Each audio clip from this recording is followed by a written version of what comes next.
శ్రీ మహాగణాధిపతయే నమః. శివాయ గురవే నమః. శ్రీ విష్ణురూపాయ నమః శివాయ. శ్రీ బాలాత్రిపురసుందరీ సమేత మేధాదక్షిణామూర్తయే నమః. ప్రతి వారం మనం వారఫలాలని తెలుసుకుంటున్నాం. మీ అందరికీ కూడా సులభమైనటువంటి పరిహారములను నేను తెలియచేస్తున్నాను. అయితే 26/2/2025 బుధవారం మహాశివరాత్రి అయినది. కాబట్టి మహాశివరాత్రి రోజున ఈ శివరాత్రి వ్రతకథ విన్నవారికి, శివదర్శనం చేసుకున్న వారికి, శివాలయానికి ప్రదక్షిణ చేసిన వారికి, శివాభిషేకం కానీ శివార్చన కానీ చేసినటువంటి వారికి ఎన్ని జన్మల నుండి చేసినటువంటి పాపమైనా కూడా విముక్తి కలుగుతుందని, అలాగే గ్రహబాధలు, రుణబాధలు, శత్రుబాధలు, రోగబాధలు తొలుగుతాయని, శివానుగ్రహం వల్ల మోక్షం కలుగుతుందని పురాణములు తెలియజేస్తున్నాయి. కాబట్టి నేను శివరాత్రి వ్రతకథని మీ అందరికీ తెలియజేస్తున్నాను. భక్తి శ్రద్ధలతో ఎవరైతే ఈ శివరాత్రి వ్రతకథ వింటారో వారికి శివానుగ్రహం చేత చేసినటువంటి సర్వ పాపములు విముక్తి కలిగి పాపముల నుండి వారికి అష్టైశ్వర్యములు కలగడానికి ఏమాత్రమూ కూడా సంశయం లేదు. కాబట్టి ఈ శివరాత్రి వ్రతకథ చెబుతున్నాను. ఈ వ్రతకథని శివరాత్రి రోజున విన్నవారికి శివానుగ్రహం చేత సకల కోరికలు కూడా తీరుతాయి.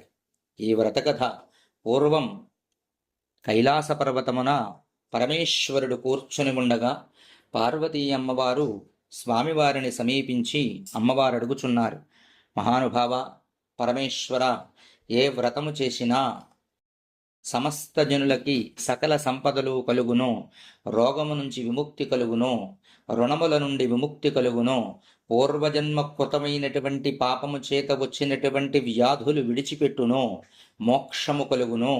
అలాంటి చక్కటి వ్రతాన్ని ఉపదేశం చెయ్యమని కోరగా అందులకు పరమేశ్వరుడు చెబుతున్నాడు, పార్వతి చక్కటి ప్రశ్న వేసితివి, దానికి అద్భుతమైనటువంటి వ్రతము ఒకటి ఉంది. ఆ వ్రతం ఏమిటంటే శివరాత్రి వ్రతం. ఆ వ్రతాన్ని ఆచరించినట్లయితే నా అనుగ్రహం చేత వారికి సమస్త సుఖాలు కూడా కలుగుతాయి. విద్యార్థులకి విద్య, ధనార్థులకి ధనము, పుత్రార్థులకి పుత్రులు, మోక్షార్థులకి మోక్షము, అలాగే ఏదైనా వివాదము యందు జయము కలగక బాధపడుతున్నటువంటి వారికి దాని యందు జయము, సంపదలు, గ్రహబాధలు తొలగడము, పూర్వజన్మలో చేసినటువంటి పాపములు ఈ జన్మలో రోగరూపంలో బాధ పెడుతున్నటి వాటి నుండి విముక్తి కలిగి మోక్షము కలుగుతుంది అని పరమేశ్వరుడు చెప్పి అమ్మవారికి చెబుతున్నాడు. పార్వతీ అమ్మవారికి, ఓ పార్వతి, ఈ వ్రతాన్ని ఆచరించినటువంటి వ్యాధుడొకడున్నాడు, వాడి కథ చెబుతాను వినమని ఇట్లు చెప్పదొడంజను. పూర్వము పర్వత ప్రాంతమునకు సమీపములో హింసావృత్తియే జీవనముగా కలిగినటువంటి ఒక వేటగాడు జీవనాన్ని సాగిస్తున్నాడు. అలా జీవనాన్ని సాగిస్తూ నిత్యం వేటకి వెళ్ళి ఒక మృగాన్ని వధించి ఆహారంగా తన కుటుంబానికిచ్చి జీవనాన్ని గడుపుతున్నాడు. ఒక రోజున ఉదయం నుంచి సాయంత్రం వరకు తిరిగినప్పటికీ కూడా ఏ మృగము అతని కంటపడలేదు. చాలా విచారించాడు. అయ్యో, ఆహారం లేకుండా నేను ఇంటికి వెళ్ళినట్లయితే నా కుటుంబం ఆకలితో నిద్రించాలని బాధపడి మనం ఎంత ప్రయత్నం చేసి విడిచేతులతోటి ఇంటికి వెళ్ళడం ఏమిటని ఇష్టపడక ఒక పెద్ద చెరువు ఉంది. ఆ చెరువు దగ్గరికి వెళ్ళాడు. ఏ జీవైనా దాహార్తికి ఇక్కడికి రావలసిందే. ఏదో సమయంలో దాహం తీర్చుకోవడానికి ఏదో మృగం ఇక్కడికి వస్తుంది. దాన్ని వధించి నా కుటుంబానికి ఆహారంగా పట్టుకెళ్ళాలి అని సంకల్పించాడు. అయితే చీకటి పడిపోయింది. మాఘమాసం, కృష్ణపక్షం, చతుర్దశి తిథి. అయితే ఆ చీకట్లో చలి. ఆ చలికి ఆ సమీపంలో ఉన్నటువంటి ఒక చెట్టు మీదకి ఎక్కి కూర్చున్నాడు. చలేస్తోంది. ఆ చలికి అతను శివశివ శివశివ అనే నామాన్ని జపిస్తూ ఆ చెట్టు నుంచి చూసి అతను జలాన్ని స్వీకరిస్తున్నటువంటి జంతువుని వధించడానికి కావలసినటువంటి దృష్టి, అంటే దాన్ని చూడాలి. నీరు తాగుతున్న దాన్ని ఇతను బాణాన్ని సంధించి కొట్టడానికి కావలసినట్టుగా ఆ చెట్టుని శుభ్రపరుచుకుంటున్నాడు. ఓ కొమ్మ మీద కూర్చుని ఆ కొమ్మ మీద ఉన్నటువంటి చిన్న చిన్న రెమ్మలన్నీ విరిచి కిందకి వేస్తూ దానికి ఉన్న కాయలన్నీ తీసి కిందకి వేస్తూ అతనికి చూడడానికి వీలుగా ఆ చెట్టు కొమ్మలని కూర్చుని తయారు చేసుకుంటూ అతనికి ఆ చలికి శరీరం అంతా కూడా వణుకుతూ శివశివ అంటున్నాడు. అలా అంటూ ఆ చెట్టు మీద కూర్చున్నాడు అతను. అలా కూర్చున్న కొంతసేపటికి ఒక జింక వచ్చింది అక్కడికి. వచ్చి ఆ మృగం జలాన్ని స్వీకరిస్తుండగా వేటగాడు సంతోషించి దాన్ని వధించడానికి బాణాన్ని ఎక్కుపెట్టాడు. అంతట జింక వెంటనే ఓయి వేటగాడా, నన్ను వధించకు అంది. అనేసరికి ఆశ్చర్యపోయాడు.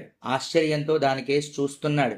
జింక మాట్లాడడం ఏమిటి అని చూస్తూ ఉండగా, ఓయి వేటగాడా, నన్ను వధించకు, నేను ఇప్పుడు ఇంటికి వెడతాను. మరలా ఇంకొక జింక వస్తుంది, దాన్ని వధించి నీ ఆహారానికి పట్టుకెళ్ళు. నన్ను వధించద్దు. దేనివల్ల అంటే, నేను ప్రస్తుతం గర్భం దాల్చి ఉన్నాను.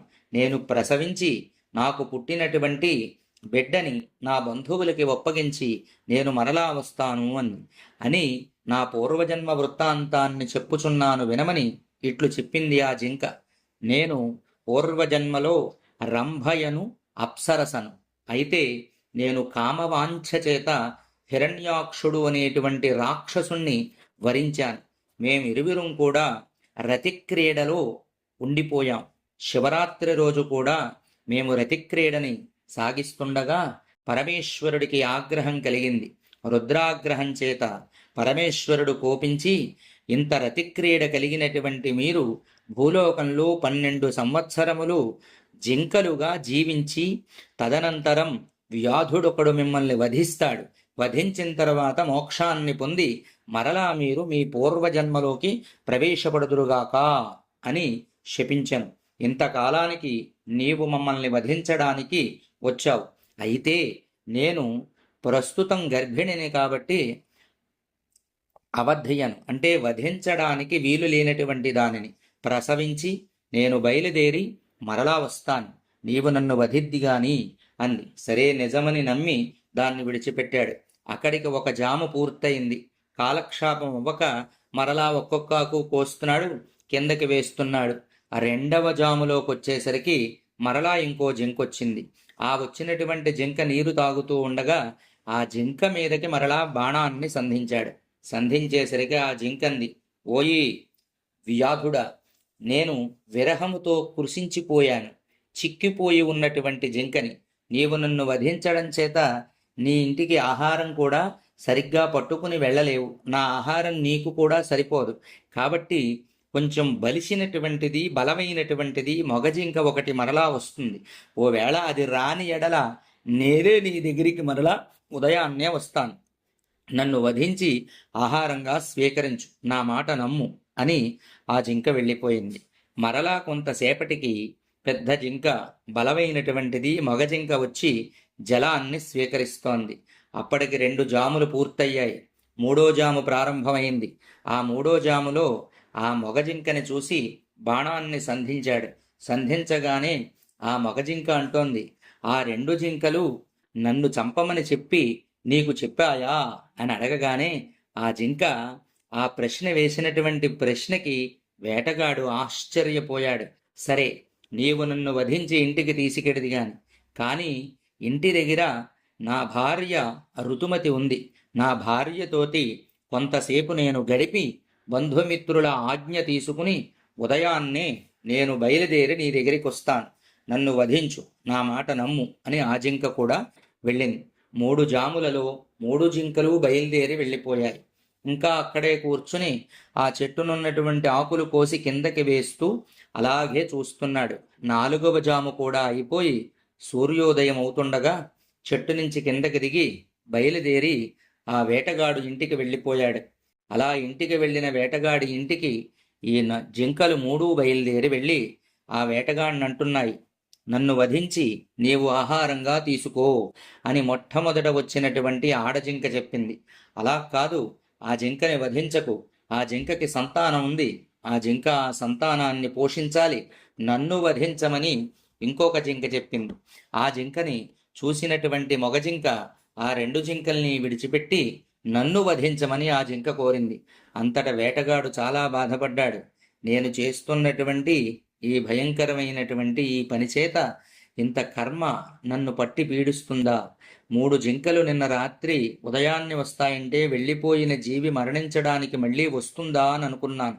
3 బయలుదేరి నా దగ్గరికి వచ్చి నన్ను కాదంటే నన్ను, నన్ను కాదంటే నన్ను అని అనాల్సినటువంటిది పోయి నన్ను వధించు, నన్ను వధించు అంటున్నాయంటే ఎంత ధర్మంగా ఈ జింకలు జీవనాన్ని సాగిస్తున్నాయి.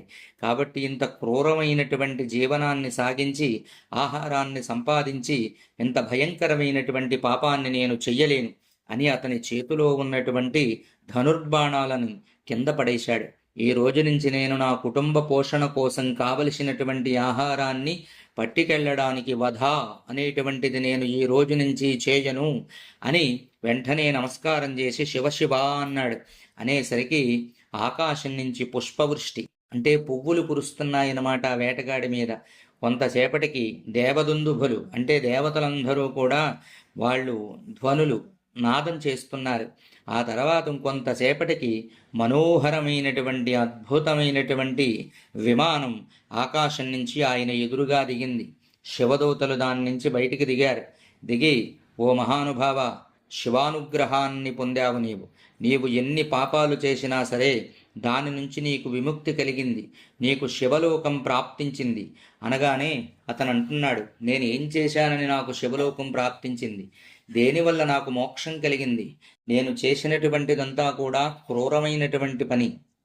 నా కుటుంబ పోషణ కోసం నేను చాలా జీవుల్ని వధించాను అనగానే వెంటనే వారు చెబుతున్నారు, నీవు తెలుసో తెలియకో ఒకనో శివరాత్రి నాడు సాయంత్రం మారేడు చెట్టుపైకి ఎక్కావు.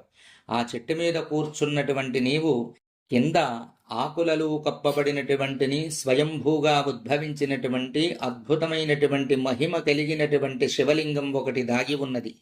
దాని మీద నీవు పైనుంచి ఆ మారేడు చెట్టుకున్నటువంటి దళములు ఫలములు తీసి ప్రతి యామంలోనూ వేస్తూ శివశివ అనేటువంటి నామాన్ని చేశావు.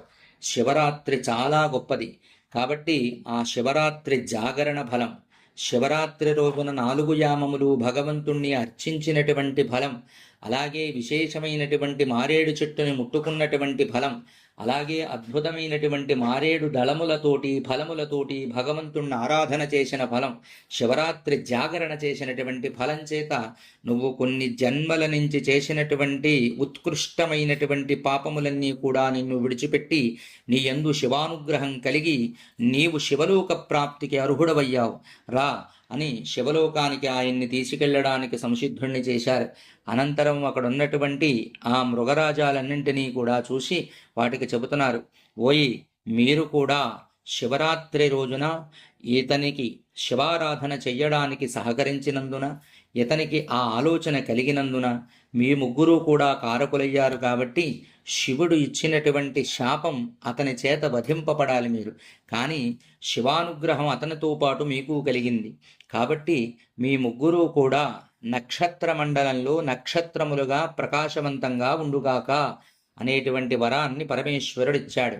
కాబట్టి ఓ మృగరాజా సకుటుంబముగా నక్షత్ర పదము పొందుము అని స్వామివారు వరాన్నిచ్చారు మీకన్నారు.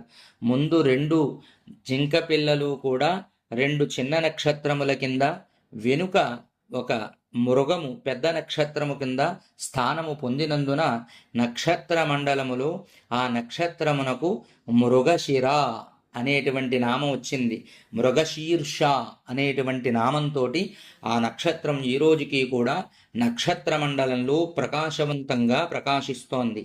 అలాగే ఈ వేటగాడు కైలాసమునకు వెళ్ళి పరమేశ్వరానుగ్రహాన్ని పొంది మోక్షాన్ని పొంది పరమేశ్వర సాయుధ్యాన్ని పొందాడు.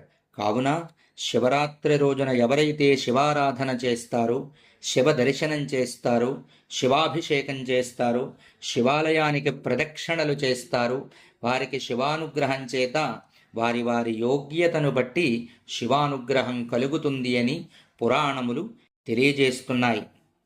అదేవిధంగా శివరాత్రి అనేటువంటి రోజున లింగోద్భవం జరిగింది. రాత్రి 12 గంటలకి మనం లింగోద్భవ కాలంగా స్వామివారిని ఆరాధన చేస్తాం. క్లుప్తంగా దీని గురించి తెలియజేస్తాను. శివకేశవులు నేను గొప్ప అంటే నేను గొప్ప అని వాదించుకునే సమయంలో భగవంతుడైనటువంటి పరమేశ్వరుడు లింగాకృతిని పొంది ఒకరిని మూలము ఒకరిని అగ్రము తెలుసుకొనమని చెప్పాను. వారిరువురు వల్ల అది కాజాలలేదు. అలా ఉద్భవించినటువంటి సమయమే మహాశివరాత్రి రోజు రాత్రి లింగోద్భవ కాలము 12 గంటల సమయంలో అలా ఉద్భవించినందున దాన్ని లింగోద్భవము అన్నారు. కాబట్టి శివరాత్రి రోజున మనం లింగోద్భవంలో స్వామివారిని అర్చిస్తాం. ఎందుకనంటే బ్రహ్మ విష్ణువులు ఇరువురు కూడా ఆయన్ని అర్చించినటువంటి సమయం. అలాగే వేటగాడు రాత్రంతా భగవదారాధన చేసినందున మోక్షం కలిగింది. స్వామివారు ఆ సమయంలో ఉద్భవించారు. అంత విశేషం. అలాగే శివరాత్రి రోజున ఎవ్వరైనప్పటికీ కూడా వారికి గ్రహబాధలు తొలగడానికి ఒక్క మారేడు దళాన్ని స్వామివారికి ఇచ్చినట్లయితే ఎంత భయంకరమైనటువంటి పాపమైనా సరే వారిని విడిచిపెట్టవలసిందే. దర్శనం బెల్వవృక్షస్య స్పర్శనం పాపనాశనం అఘోర పాప సంహారం ఏకబిల్వం శివార్పణం. ఏదైతే బిల్వ చెట్టుని దర్శిస్తారో, ఏదైతే బిల్వ చెట్టుని కానీ దాని నుంచి ఉద్భవించినటువంటి బిల్వ దళాన్ని కానీ స్పృశిస్తారో, దర్శనం బిల్వవృక్షస్య స్పర్శనం పాపనాశనం. బిల్వవృక్షాన్ని దర్శించిన, ఆ వృక్ష సంబంధమైన దాన్ని స్పృశించిన పాపం నశించి అఘోరమైన పాపం, మరలా మామూలు పాపం కూడా కాదు, భయంకరమైనటువంటి పాపం నశించి వారికి మోక్షం కలుగుతుంది. ఏక బిల్వము శివార్పణం. మళ్ళీ మీరు బస్తాడు ఇవ్వక్కర్లేదు. ఒక్క బిల్వాన్ని పరమేశ్వరుడికి శివరాత్రి రోజున ఏదో సమయంలో సమర్పించి 11 ప్రదక్షిణలు శివాలయానికి చేసి శివదర్శనం చేసుకోవడం చేత మీరు కొన్ని జన్మల నుంచి చేసినటువంటి పాపం తొలుగుతుంది. గ్రహబాధలు తొలుగుతాయి, రుణబాధలు తొలుగుతాయి, రోగాలు నశిస్తాయి, మోక్షం కలుగుతుంది. విద్యార్థులకి విద్య కలుగుతుంది, ధనార్థులకి ధనం కలుగుతుంది, పుత్రార్థులకి పుత్రులు కలుగుతారు, మోక్షార్థులకి మోక్షం కలుగుతుంది. కాబట్టి మొత్తం అందరూ కూడా భగవదానుగ్రహాన్ని పొందడానికి నేను చెప్పినటువంటి ఈ శివరాత్రి మహత్యము అనేటువంటి కథని విని పరమేశ్వరుడికి మీ శక్తి కొలది ఒక్క మారేడు దళాన్ని సమర్పించి ఆయన్ని దర్శించినట్లయితే భగవదానుగ్రహం మీకందరికీ కలుగుతుంది. కాబట్టి ఇలాంటి సదవకాశాన్ని విడిచిపెట్టకుండా రేపు శివ దర్శనాన్ని చేసుకోండి, శివాలయ ప్రదక్షిణ చేయండి, శివాభిషేకం చేయండి. శక్తి కలిగినటువంటి వాళ్ళు జాగరణ చేయండి. జాగరణ అంటే ఈవేళ ప్రసార మాధ్యమాల్లో వస్తున్నటువంటిని ఆహ్లాదాన్ని కలగజేసేటువంటి చిత్ర విచిత్రమైనటువంటి దృశ్యాలను చూస్తూ ఆనందించడం జాగరణ మాత్రం కాదు. శివనామాన్ని చేయడం, శివపురాణం చదువుకోవడం, ఏదైనా పురాణ గాథని వినడం, ఇలా చేస్తేనే అది సరైనటువంటి జాగరణ అవుతుంది. అలా జన్మ అయ్యేలోపు ఒక్క శివరాత్రి అయినా సరే ఆ విధంగా గడపగలిగితే వాడికి జన్మాంత్యమందు శివపదం కలుగుతుంది అని చెప్పి పురాణములు తెలియజేస్తున్నాయి. కాబట్టి ఈ విధంగా ఆచరించి అందరూ కూడా శివానుగ్రహాన్ని పొందవలసిందిగా కోరుకుంటూ భగవంతుణ్ణి స్మరిస్తున్నాను. ఓం ప్రాతకాలే శివం దృష్ట్వా నిశిపాపం వినశ్యతి ఆజన్మకృతమధ్యాహ్నే సాయాహ్నే సప్తజన్మసు మేరో కాంచన తప్తానాం గవాం కోటిశతైరపి పంచకోటి తురంగాణాం తత్ఫలం శివదర్శనం. ప్రాతకాలే శివం దృష్ట్వా, ఉదయాన్నే వెళ్ళి మీరు శివాలయంలో శివుణ్ణి దర్శించినట్లయితే రాత్రి చేసినటువంటి పాపం నశిస్తుందిట.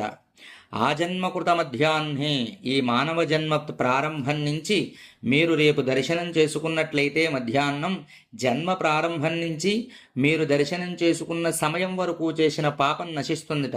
సాయాహ్నే సప్తజన్మసు, అదే సాయంకాలంలో ప్రదోషకాలంలో 5:30 నుంచి 6:30 గంటల లోపు శివదర్శనాన్ని చేసుకున్నట్లయితే 7 జన్మల నుంచి చేసినటువంటి పాపం ఏదైతే ఉందో అది నశిస్తుందిట. మేరో కాంచన తప్తానాం గవాం కోటి శతైరపి పంచకోటి తురంగాణాం తత్ఫలం శివదర్శనం అన్నాడు.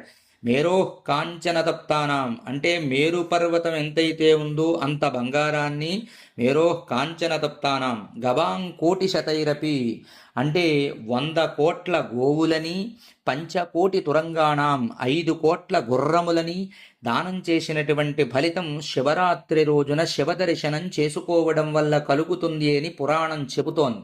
కాబట్టి శివదర్శనాన్ని చేసుకుని అందరూ కూడా సమస్త బాధలని తొలగించుకుని శివానుగ్రహంతో సుఖాన్ని పొందుగాక. హర హర మహాదేవ శంభో శంకర. ఏతత్ఫలం బాలాత్రిపురసుందరీ సమేత మేధాదక్షిణామూర్తి స్వామి దేవతార్పణమస్తు. శుభం భవతు. శతమానం భవతి శతాజః పురుషः శతేంద్రియ आजुष्येवेन्द्रिये प्रतितिष्ठति।